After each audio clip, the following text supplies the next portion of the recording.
এ কেমন ভালোবাসা, যে ভালোবাসার মানুষের ছবি দিয়ে একটি ব্যানার তৈরি করেছে। সে ব্যানারটি কিন্তু দুই গাছের সঙ্গে বেঁধে মাঝ বরাবর এটি রাখা হয়েছে এবং যে ভালোবাসার মানুষের জন্মদিন উপলক্ষে এই ব্যানারটি কিন্তু তৈরি করেছে এবং সেই বিশ্বপ্রেমিক সে তার প্রেমিকার দুটি ছবি দিয়ে কিন্তু তিনি এই ব্যানারটি তৈরি করেছে এবং কি দুই ছবি দুই পাশে দিয়ে মাঝখানে লেখা হয়েছে যে তোমার জন্মদিনে এই দিনটাই বিশ্ব ভালোবাসা দিবস হওয়া উচিত ছিল। সরি, পৃথিবীতে আসতে দেরি করে ফেলেছ, না হলে হয়তো এই দিনটাকেই বিশ্ব ভালোবাসা দিবস উপলক্ষে সবাই চিনত। হ্যাপি বার্থডে টু ইউ কলিজা, অনেক ভালোবাসা তোমাকে। দর্শক দেখতে পাচ্ছেন যে আসলে ভালোবাসা মানুষকে নিয়ে কিন্তু এভাবেই বিভিন্ন প্রতীক এবং যার যার ভালোবাসা সে কিন্তু প্রকাশ করা হয় এবং সেই প্রকাশ থেকেই কিন্তু এইভাবে কিন্তু যে এমন আনকমন ইউনিক আইডিয়া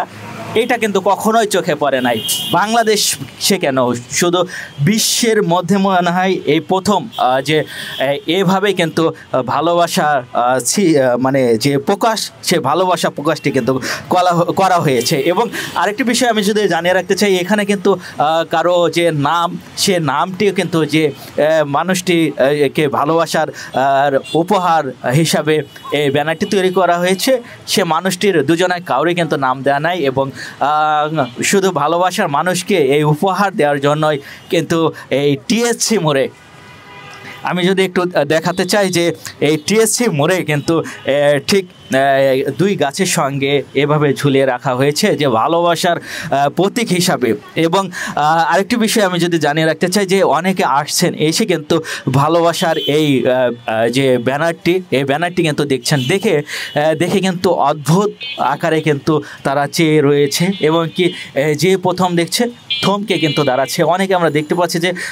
মোটরসাইকেল কিংবা বিভিন্ন গাড়ি নিয়ে কিন্তু এসে এই ব্যানারটি দেখার সঙ্গে সঙ্গে কিন্তু থমকে পড়ছেন এবং কি দাঁড়িয়ে পড়ছেন এবং দেখছে এবং কি অনেকে কিন্তু হাসাহাসি করছে। এ কেমন ভালোবাসা, যে ভালোবাসার মানুষের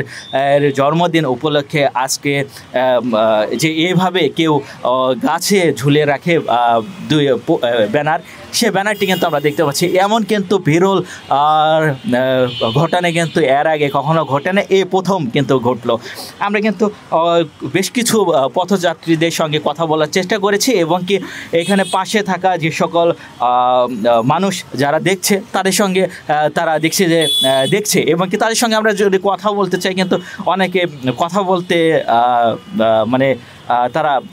ইচ্ছা পোষণ করছে না, কারণ এইটা বিষয় নিয়ে কীভাবে কথা বলবে এবং কীভাবে তারা যে মানে ভালোবাসা প্রকাশ করছে, ভালোবাসা প্রকাশটাই কিন্তু দেখে কিন্তু সবার যাচ্ছে। দর্শক দেখতে পাচ্ছেন এবং ভালোবাসার মানুষকে অনেকে অনেক নাম ধরে ডাকে, সে নাম কিন্তু তার কাছে কলিজা, সে সবসময় মনে হয় কলিজা বলেই ডাকতো, সেই জন্যই কিন্তু সে হ্যাপি বার্থডে টু কলিজা, অনেক ভালোবাসা তোমাকে। এই ভালোবাসা তোমাকে ঘিরেই কিন্তু আজকে এই ব্যানার তৈরি করা হয়েছে। সেই ব্যানারটি কিন্তু দেখতে পাচ্ছেন যে এখানে তার প্রেমিকার দুই ছবি দুই পাশে, মাঝখানে কিন্তু তার মনের যে ভালোবাসার আকাঙ্ক্ষা সেই আকাঙ্ক্ষাটি কিন্তু লিখে এভাবে টাঙ্গিয়ে দিয়েছে এবং কি সকল মানুষের মধ্যে কিন্তু যে ভালোবাসাটা সেই তার ভালোবাসাটা প্রকাশ করার জন্যই কিন্তু এভাবে সে তার গার্লফ্রেন্ডের ছবিকে এভাবে টাঙ্গিয়ে দিয়েছে এবং কি গার্লফ্রেন্ডকে একটি ভালোবাসা যে জন্মদিন সে দিনটিকে কিন্তু উপহার দেওয়ার জন্য কিন্তু এভাবে সে তার ভালোবাসাটা সে প্রকাশ করছে।